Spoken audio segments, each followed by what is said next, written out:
حضرت سیدہ فاطمہ الزہرا رضی اللہ تعالی عنہا کائنات کی تمام خواتین کے لیے ایک ماڈل ہیں، عملی نمونہ ہیں۔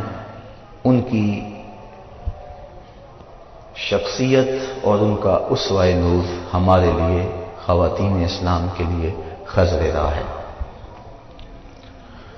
حضرت سیدہ فاطمہ الزہرا رضی اللہ تعالی عنہا کے مجد و شرف کے اسباب بیان کرتے ہوئے اقبال نے ایک بڑی خوبصورت بات کی۔ فرماتے ہیں مریم از یک نسبت عیسیٰ عزیز، از سے نسبت حضرت زہرا عزیز۔ مریم ایک نسبت سے عزیز ہیں اور وہ یہ کہ وہ حضرت عیسیٰ علیہ السلام کی والدہ ماجدہ ہے، لیکن حضرت فاطمہ کو 3 نسبتیں حاصل ہیں۔ پہلی نسبت نور چشم رحمت للعالمین، امام اولین و آخری۔ دوسری نسبت بانو تاجدار حل عطا، مرتضی مشکل کشا شیر خدا۔ اور تیسری نسبت مادر مرکز پرکار عشق، مادر قافلہ سالار عشق۔ اقبال کہتا ہے کہ مریم عیسیٰ کی ماں ہے اور اللہ نے قرآن میں ان کے قصیدے بیان کیے، اور حضرت زہرا کو 3 نسبتیں ہیں کہ ایک تو وہ رسول خدا کی بیٹی ہیں، دوسری نسبت کہ وہ علی المرتضیٰ مشکلات کے پردوں کو چیرنے والے حل عطا کی زوجہ ہیں، اور تیسرا حسین ابن علی کی ماں ہے جو عشق کی پرکار کا مرکز ہے، اور جو کائنات کے عظیم وہ امام ہیں کہ جنہوں نے اپنا سر تو کٹا دیا لیکن اسلام کا پرچم جھکنے نہیں دیا۔ اللہ کے محبوب علیہ السلام نے فرمایا فاطمہ تو بدعۃ منی، فاطمہ میرے جگر کا ٹکڑا ہے۔ یہ اس دور میں کہا جب بیٹیوں کو زندہ درگور کر کے باپ فخر کرتے تھے۔ قرآن اٹھائیے، ارشاد فرمایا وَإِذَا الْمَوْءُودَةُ سُئِلَتْ بِأَيِّ ذَنبٍ قُتِلَتْ، قیامت کے دن قبروں میں گڑی ہوئی بچیاں اٹھائی جائیں گی، ان کے ظالم باپ کٹہرے میں ہوں گے۔ اللہ ان بچیوں سے پوچھے گا بِأَيِّ ذَنبٍ قُتِلَتْ، تمہیں قتل کیوں کیا گیا؟ مجرم تو کٹہرے میں کھڑے ہیں، مجرموں کو پوچھا جانا چاہیے تم نے کیوں قتل کیا؟ ان کے معصوم دامن پہ کون سا داغ دیکھا کہ تم برداشت نہ کر سکے؟ گڑے کے اندر دھکا دے کے اوپر مٹی ڈھیلنے، ان کی چیخیں تمہارے دل میں گداز اور نرمی پیدا نہ کر سکے۔ پوچھا تو ان سے جانا چاہیے تھا کہ تم نے کیوں انہیں قتل کیا، لیکن وہ کھڑے ہیں بچیوں سے پوچھا جا رہا ہے بے زمین کو تمہیں قتل کیوں کیا گیا؟ تو حضرات علماء فرماتے ہیں بیٹیوں کا قتل اتنا گھنونا جرم ہے، اللہ تعالیٰ ان کے ظالم باپوں سے بات کرنا بھی گوارا نہیں کرتا۔ تو یہ ہے عرب کا معاشرہ کہ بیٹیوں کو زندہ درگور کیا جا رہا ہے۔ اس دور میں آج میں اپنی بیٹی کے لیے محبت کا کوئی جملہ بولوں، آپ اپنی بیٹی کے لیے کوئی پیار بھری بات کہہ دیں تو یہ بڑی بات نہیں ہے، کیونکہ اس دور میں بیٹی سے پیار باپ کے سینے میں کوٹ کوٹ کے دھرا ہے۔ تبھی تو بوڑھا باپ اپنی جھکی ہوئی کمر پہ گوریاں لاد لاد کے مزدوری کر رہا ہے کہ میں نے بیٹی کے ہاتھ پیلے کرنے۔ جوان بھائی فیکٹری میں اوور ٹائم لگا رہا ہے کہ میں نے اپنی بہن کی شادی کرنی۔ آج بہن کے لیے، بیٹی کے لیے دلوں میں محبتوں کے جذبات ہیں۔ جب بیٹی کو گھر سے ماں باپ رخصت کرتے ہیں تو سارے پھوٹ پھوٹ کے روتے ہیں۔ بیٹی کا وجود گھر کی زینت ہے، بیٹی چار دیواری کی رونق ہے، بیٹی گھر کی آبرو ہے۔ آج اگر بیٹی کے لیے محبت کا کوئی جملہ میں اور آپ بولیں تو یہ بڑی بات نہیں ہے، لیکن جب بیٹیوں کو زندہ درگور کیا جا رہا تھا اس دور میں میرے آقا کریم نے کہا بیٹیوں کو قتل کرنے والے سن لیں، تم تو قتل کر کے فخر کرتے ہو، تم تو قتل کر کے آسودہ ہو جاتے ہو، لیکن میری بیٹی تو میرے جگر کا ٹکڑا ہے۔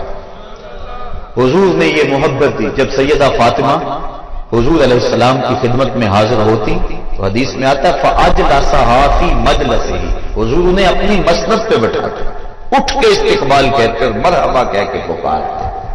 اللہ اکبر۔ اور سیدہ فاطمہ الزہرا رضی اللہ تعالی عنہا نے بھی اپنے باپ کے ساتھ محبتوں کی جو داستانیں رقم کی ہیں، باپ اور بیٹی کا رشتہ، اللہ اکبر، نبوت کا آغاز ہوا تو یہ پھول کھلا۔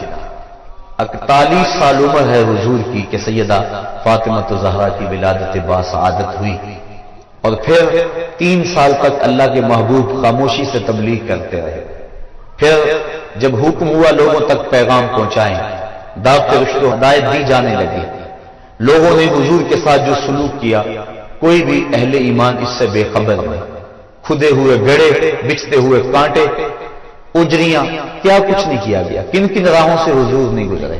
آج تو ہمارے لیے دین بڑا آسان ہے، ہم مسجد میں آئے تو اے سی لگے ہوئے تھے، سردیوں میں گرم پانی دستیاب تھا، ہمارے لیے قالین بچھے ہوئے، ہم نے مشکل نہیں سہی اس دین کے لیے۔ لیکن پوچھو ان سے جنہوں نے اس دین کے لیے طائف کے بازاروں سے اپنے پتھر کھائے، اس دین کے لیے انہوں نے دکھ سہے، اذیتیں سہی، حضور علیہ السلام پر اجری ڈال دی جاتی رہی۔ حضرت سیدہ فاطمہ الزہرا رضی اللہ تعالی عنہا نے جب دیکھا، ننھی عمر ہے، 9-10 سال کی عمر ہے، کہ دیکھا کہ کافر حضور کے جسم اطہر کے اوپر اجری ڈال گئے، تو وہ آئیں اور حضور کے سر سے اجری کو اتارا اور سر انور کو دھو رہی ہیں اور ساتھ رو رہی ہیں۔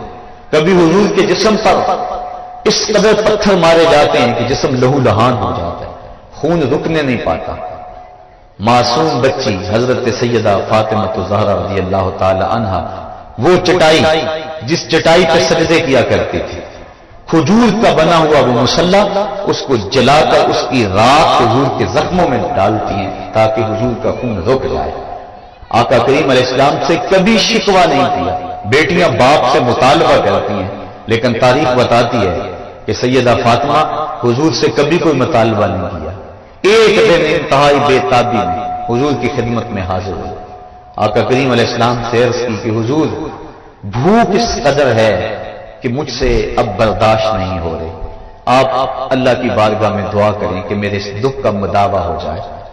آقا کریم جب بیٹی کو بھوک اور پیاس کی حالت میں تڑپتے ہوئے دیکھا، کونین کے خزانوں کا مالک اگر چاہتا تو جنت سے خوشے حضور کھینچ کے زمین پہ لے آتے اور فاطمہ کا گھر پھلوں سے بھر دیتے، انہیں ایک لمحہ کی بھوک بھی برداشت نہ کرنا پڑتی، لیکن آقا کریم نے سیدہ فاطمہ کی پشت پہ ہاتھ پھیرا اور ساتھ دعا دی، اے اللہ میری بیٹی فاطمہ کو بھوک ستایا نہ کرے۔ سیدہ فرماتی ہیں کہ بھوک تو موجود رہتی، لیکن بھوک کی وجہ سے وہ جو تکلیف کا احساس ہوتا وہ ختم ہو گیا حضور کے ہاتھ پھیرنے کی وجہ سے۔ اللہ اکبر۔ تو آقا کریم علیہ السلام کی یہ شہزادی گھر میں کئی دنوں فاقوں سے کاٹ دیتے ہیں۔ امام منذری نے الترغیب والترہیب کے اندر لکھا ہے کہ ایک دن محبوب خدا صلی اللہ علیہ وآلہ وسلم بھوک کی شدت میں مسجد نبوی سے باہر نکلے، آگے شیخین کھڑے تھے، 2 اور صحابی اور آپ موجود ہوئے، چلتے چلتے حضرت ابو ایوب انصاری کے گھر کے قریب سے گزرنے لگے تو وہ خوشبو رسول سونگ کے جلدی گھر سے باہر آ گئے۔ آقا کریم علیہ السلام سے عرض کی، حضور آپ میرے مہمان بن جائیں، چند لمحوں کے لیے مجھے میزبانی کا شرف بخشنا۔ آقا کریم فرمایا، ابو ایوب تمہاری مرضی۔ وہ حضور کو گھر لے گئے، چٹائی بچھائی، بٹھایا، بکری کا بچہ ذبح کر کے اہل خانہ کو دیا، جلدی کھانا تیار کرو، میرے آقا کو بھوک لگی۔ امام منذری لکھتے ہیں کہ جب واپس حضور کی خدمت میں حاضر ہوئے، گھر والوں کو کھانا بنانے کا کہنے کے بعد، تو کیا دیکھا کہ حضور کے چہرے پہ آثار نقاہت ہیں، بہت زیادہ کمزوری کے آثار ہیں۔ جلدی سے گئے، کہیں سے کھجوروں کا ایک خوشہ لے آئے اور حضور کے سامنے رکھتے ہوئے عرض کی، حضور کھانا پکنے میں دیر ہے، اتنی دیر تک یہ کھجوریں تناول فرمائیں۔ پھر تھوڑی دیر کے بعد کھانا جب دسترخوان پہ لگ گیا، آقا کریم علیہ السلام کی نظر جب کھانے پہ پڑی تو حضور کی آنکھیں چھم چھم برسنے لگی۔ پھر ایک روٹی پکڑی اور چند بوٹیاں لی اور ایک غلام کے ہاتھ میں دیتے ہوئے کہا، جاؤ ہمارے گھر دے آؤ، میری بیٹی فاطمہ کتنے دنوں سے بھوکی بیٹھی، مال کے کونین ہیں وہ پاس کچھ رکھتے نہیں، 2 جہاں کی نعمتیں ہیں ان کے خالی ہاتھ میں، مہینہ گھر میں چولہا نہیں جلتا، لیکن اس کے باوجود زبان پہ شکوہ نہیں ہے۔ بیٹی جب گھر سے چلتی ہے، آج تو بیٹیاں اپنے باپ سے خود جہیز کا مطالبہ کرتی، ایک معاشرے کا یہ روگ کہ غریب کی بیٹی کو قبول کرنے کو تیار نہیں۔ جہیز کی لعنت نے معاشرے کو ایسا جکڑا ہوا کہ گھروں میں بیٹیاں بوڑھی ہو رہی ہیں، ماں باپ ان کی نیندیں اچاٹ ہیں، لیکن دوسری طرف بیٹی بھی مطالبہ کرتی ہے کہ مجھے یہ چاہیے اور مجھے وہ چاہیے۔ لیکن دنیا دیکھے اس منظر کو، جب دو جہاں کے سردار کے گھر سے آقا کریم کی بیٹی گھر سے نکلتی ہے تو جہیز ان کے پاس کیا ہے؟ ایک مشکیزہ، ایک چکی، ایک آفتابہ، ایک چٹائی کھجوروں کی۔ یہ ہے ان کا اثاثہ، یہ ہے ان کا سامان جو لے کر حضرت علی المرتضیٰ کے گھر میں پہنچتی ہیں، اور پھر وہاں جا کر چکی پیس پیس کے گزر اوقات کی جا رہی ہے۔ مشکیزہ کندھے پہ اٹھا اٹھا کے یہاں نشان پڑ گئے، چکی پیس پیس کے ہاتھ میں چھالے پڑ گئے۔ سارا دن چکی پیستی ہیں اور ساری رات مصلی بچھا کے عبادت کرتی ہیں۔ آج کی عورت کہتی ہے میرے گھر کے کام کاج بڑے ہیں، میرے پاس وقت نہیں ہے، میرے بچے زیادہ ہیں، میرے پاس وقت نہیں ہے کہ میں نماز پڑھ سکوں، بار بار بچے پیشاب کر دیتے ہیں، کیسے میں صفائی رکھ سکتی ہوں؟ آؤ سیدہ فاطمہ کی چوکھٹ پہ آؤ، حسنین کی تربیت بھی ہو رہی ہے، مولا علی کی خدمت بھی ہو رہی ہے، اور چکی پیس پیس کے آٹا تیار بھی ہو رہا ہے، مہمانوں کو کھانے بھی بھیجے جا رہے ہیں، اور جب رات پڑتی ہے تو ساری رات مصلی پہ گزار دیتی ہے۔ اور ذوق بندگی کیا ہے؟ عرض کرتی ہیں اے اللہ تیری راتیں اتنی چھوٹی ہیں کہ تیری بندی کا ذوق بندگی ہی پورا نہیں ہوتا، ابھی ایک سجدہ کرتی ہوں کہ رات ختم ہو جاتی ہے، ایک رات ایسی لمبی بنا دے تیری بندی جی بھر کے تجھے سجدہ تو کر لے۔ یہ ہے عبادت، یہ ہے ان کے شب و روز اللہ کے روز، سارا دن روزے میں اور ساری رات قیام میں گزار دیتی ہیں۔ ایک دن حضرت علی المرتضیٰ گھر آئے، دیکھا کہ ہاتھوں میں چھالے پڑے ہوئے، ایک غزوے سے حضور واپس پلٹے تھے، بہت سارے غلام اور لونڈیاں مال غنیمت میں آئے تھے۔ خیال کیا کہ ایک لونڈی اگر ہمیں گھر کے کام کے لیے مل جائے تو کام آسان ہو جائے گا، کہا جاؤ اپنے باپ سے ایک لونڈی مانگ لاؤ۔ سیدہ فاطمہ الزہرا حاضر ہوئی، لیکن زبان سوال نہ کر سکی۔ آقا کریم نے پوچھا بیٹا کدھر آئے تھے؟ کہا حضور یوں ہی سلام کرنے آ گئی تھی۔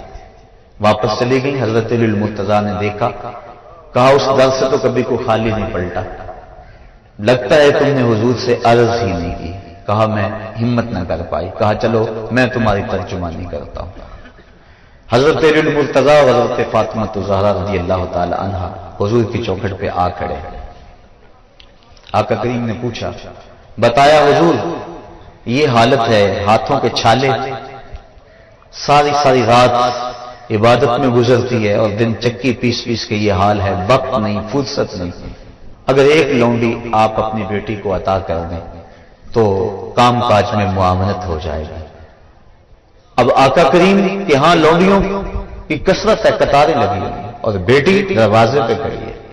حضرت علی المرتضیٰ سفارش کر رہے، خیال تو پڑتا انہوں نے ایک مانگی، حضور نے کئی دے دی ہوں گی، لیکن تاریخ پڑھے حیرت ہوتی ہے۔ آقا کریم علیہ السلام نے 3 قسمیں کھا کے فرمایا واللہ لا آتیکما، واللہ لا آتیکما، واللہ لا آتیکما، اللہ کی قسم میں تمہیں کچھ نہیں دوں گا، اللہ کی قسم ان غلاموں اور لونڈیوں سے میں تمہیں کچھ نہیں دوں گا۔ پھر کہا اللہ کی قسم میں تم دونوں کو ان غلاموں اور لونڈیوں سے کچھ نہیں دوں گا، میں تمہیں لونڈیاں دے دوں اور صفا کے چبوترے پہ بیٹھ کے پڑھنے والے میرے طالب علم ان کے پیٹ کمر سے لگے ہوئے، بدر کے شہیدوں کے یتیم بچے بھوک میں ہیں اور یہ لونڈیاں میں تمہیں دے دوں، میں تو یہ لونڈیاں بیچوں گا اور بدر کے شہیدوں کے بچوں کا پیٹ پالوں گا، اور میرے صفا کے چبوترے پہ بیٹھ کے جو طالب علم دین سیکھنے آئے ہیں میں تو ان کی غذا کا بندوبست کروں گا۔ لیکن بیٹا تم میری چوکھٹ پہ آئی ہو، خالی نہ جاؤ، جب رات کو سونے لگو کروٹ تمہاری بستر پہ لگے تو 33 مرتبہ سبحان اللہ پڑھ لینا، 33 مرتبہ الحمدللہ کہہ لینا اور 33 مرتبہ اللہ اکبر پڑھ لینا، یہ غلاموں اور لونڈیوں سے بہتر ہوگا۔ یہ جو ہم نماز کے بعد تسبیحات پڑھتے ہیں اس کو تسبیحات فاطمہ اسی لیے کہتے ہیں کہ سیدہ فاطمہ الزہرا کو اس وقت حضور نے یہ چیز عنایت فرمائی، کہا یہ غلاموں اور لونڈیوں سے بہتر ہے، یہ پڑھ لیا کرو، لیکن تم ان غلاموں اور لونڈیوں سے کچھ نہیں دوں گا، مال کے کونین ہیں گو پاس کچھ رکھتے نہیں، دو جہاں کی نعمتیں ہیں ان کے خالی ہاتھ میں۔ تو حضور علیہ السلام سیدہ فاطمہ الزہرا رضی اللہ تعالی عنہا کو ان غلاموں اور لونڈیوں سے کچھ نہیں دیا۔